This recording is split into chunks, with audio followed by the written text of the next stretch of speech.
17 क्रमागत प्राकृतिक संख्याओं का औसत 41 है। इन संख्याओं में सबसे छोटी संख्या कौन है? ऐसे प्रश्नों के लिए देखिए हम क्या है आपको एक कंसेप्ट समझाएंगे और उस कंसेप्ट को समझने के बाद आप ऐसे प्रश्नों का आंसर आराम से ओरल दे ले जाएंगे। देखिए यहाँ पर जो औसत होता है वह हमेशा कहाँ पर होता है? मध्य में होता है। तो यहाँ पर जब औसत 41 है तो हम क्या करते हैं? देखिए 41 को यहाँ पर नोट कर देते हैं। अब टोटल संख्याएं कितना है? 17 है।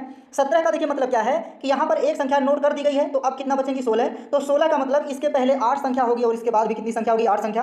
तो देखिए डिटेल के लिए हम लिख देते हैं। 41 के पहले क्या आएगा? 40 आएगा, फिर क्या आएगा? 39 आएगा, फिर यहाँ पर 38 आएगा, फिर 37 आएगा, 36 आएगा और इसके पहले देखिए 35 आएगा, फिर 34 आएगा और इसके पहले क्या आ जाएगा? 33 आ जाएगा। देखिए टोटल संख्याएं कितनी बची हैं? 16 है, चूंकि एक लिख दी गई है तो इसके पहले आपको 8 संख्या लेना है। तो 2 4 6 7 8, देखिए यहाँ पर 8 संख्याएं हो चुकी हैं। 2 2 4 2 6 2 8। अब इसके बाद भी आपको 8 संख्याएं लेना है। तो देखिए यहाँ पर जो पहली संख्या होगी इसके बाद कितना होगी? 42, इसके बाद 43, इसके बाद 44, इसके बाद 45, इसके बाद देखिए 46, 47, फिर 48 होगा और इसके बाद क्या आएगा? 49 आएगा। अब यहाँ देखिए 8 संख्या लेना है तो 1 2 3 4 5 6 7 और 8। तो यहाँ पर देखिए अब ऐसी कंडीशन में आप बेसिक से देख रहे हैं, कहा जाए कि सबसे बड़ी संख्या कौन है तो 49 हो जाएगा और सबसे छोटी संख्या कहा जाए तो कौन हो जाएगा? 33 हो जाएगा। तो यहाँ प्रश्न के अनुसार देखिए आंसर कौन हो जाएगा? ऑप्शन सी सही हो जाएगा।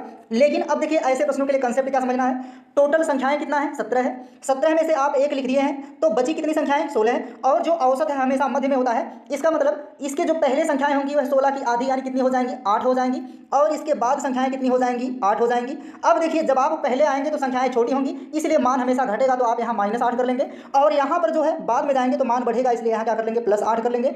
अब ऐसे प्रश्नों में देखिए सम या विषम कहा होता तो अंतर कितने का होगा? 2 2 का। लेकिन क्रमागत कहा गया तो अंतर कितने का होगा? 1 का। तो आपको क्या करना है? देखिए इसमें 1 से गुणा करा देना है क्योंकि 8 का डिफरेंस आ जाएगा और यहाँ पर भी 1 से गुणा करा देना है। अब देखिए ऐसे प्रश्नों में जब सबसे छोटी संख्या कहा जाए, सबसे छोटी संख्या कहा जाए तब आपको देखिए क्या करना है? औसत लेना है और जितनी संख्याएं दी जाएं उसमें से 1 घटा लीजिए और उसका आधा कर लीजिए।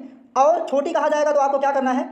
आधा का जो मान आएगा यानी देखिए 16 का आपको क्या करना है? आधा करना है और जो अंतर है उससे गुणा करके आप घटा लीजिए। तो यहाँ पर हो जाएगा 41 - 8 और 41 में से देखिए 8 घटा लेंगे तो कितना आ जाएगा? 33। इसलिए सबसे छोटी संख्या 33 हो जाएगी। अब यहाँ पर देखिए पूछ ले कि सबसे बड़ी संख्या क्या है? सबसे बड़ी संख्या क्या है? तो सबसे बड़ी संख्या के लिए देखिए आपको क्या लेना है? औसत लिखना है। अब बड़ी संख्या है इसका मतलब औसत से ज़्यादा होगी। जब ज़्यादा होगी तो यहाँ पर मान जुड़ेगा। तो यहाँ पर आपको क्या करना है? 16 संख्याएं टोटल बचेंगी। 41 यानी 17 थी, 17 में से 41 एक ले लिया गया तो 16 और 16 में से 16 की आधी जो संख्याएं होंगी वह 41 के बाद होंगी। तो आपको 16 का आधा करना है और जो अंतर है उससे गुणा करा के जोड़ देना है। यहाँ अंतर 1 का है। अब देखिए 41 में आप जो 8 जोड़ेंगे तो कितना आ जाएगा? 49 आ जाएगा। तो इस तरह से देखिए अब ऐसे प्रश्नों में जब सबसे छोटी संख्या कहा जाएगा तो जितनी संख्याएं दी जाएंगी उसमें से आप 1 घटाएंगे और उसका आधा करेंगे। यदि क्रमागत संख्याएं होंगी तो अंतर 1 आएगा तो आपको जो है आधा करके 1 से गुणा करके छोटी कहा जाएगा तो घटा लेना है और बड़ी कहा जाएगा तो जोड़ लेना है। ओवरऑल